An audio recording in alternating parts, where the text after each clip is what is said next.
Once upon a time, in a small town called Cana in Galilee, there was a wedding celebration. It was a joyous occasion, and the whole village had gathered to celebrate the union of a young couple.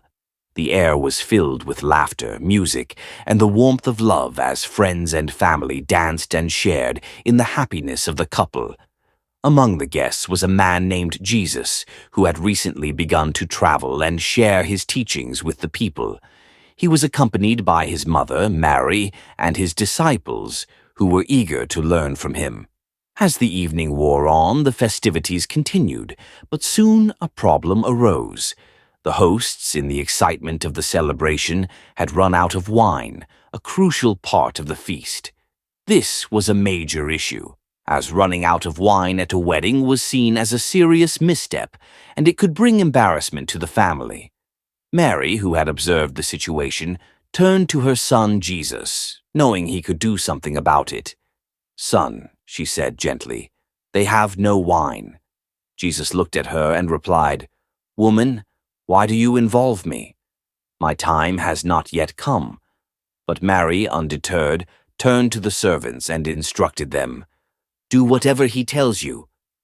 Nearby, 6 large stone water jars stood, each capable of holding 20 to 30 gallons. Jesus, with a quiet command, gestured toward the jars and said to the servants, "Fill the jars with water." Without questioning, the servants obeyed. They filled each jar to the brim with water, knowing they were simply following Jesus' instructions. When the jars were full, Jesus told them, "Now draw some out and take it to the master of the banquet." The servants did as they were told, and when the master of the banquet tasted the liquid, he was astonished. It was no longer water, but wine, rich, smooth, and of the highest quality. In fact, it was even better than the wine that had been served earlier in the evening. He called the bridegroom over and said, "Everyone brings out the choice wine first, and then the cheaper wine after the guests have had too much to drink. But you have saved the best till now." The bridegroom was surprised, but he had no idea what had happened. Only the servants who had drawn the water knew the truth. And so Jesus performed his first miracle in Cana.